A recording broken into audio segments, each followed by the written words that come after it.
How to activate Siri without pressing side buttons on iPhone.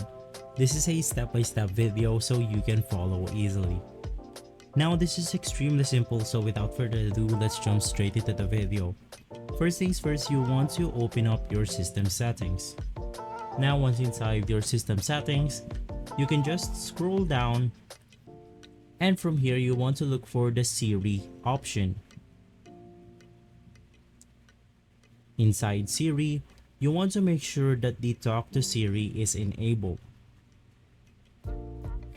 From here, you can set it to Siri or Hey Siri or Hey Siri only.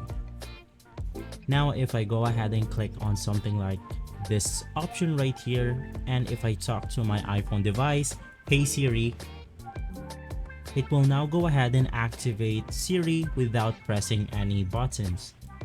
So if this video has been helpful for you, please consider by liking and subscribing.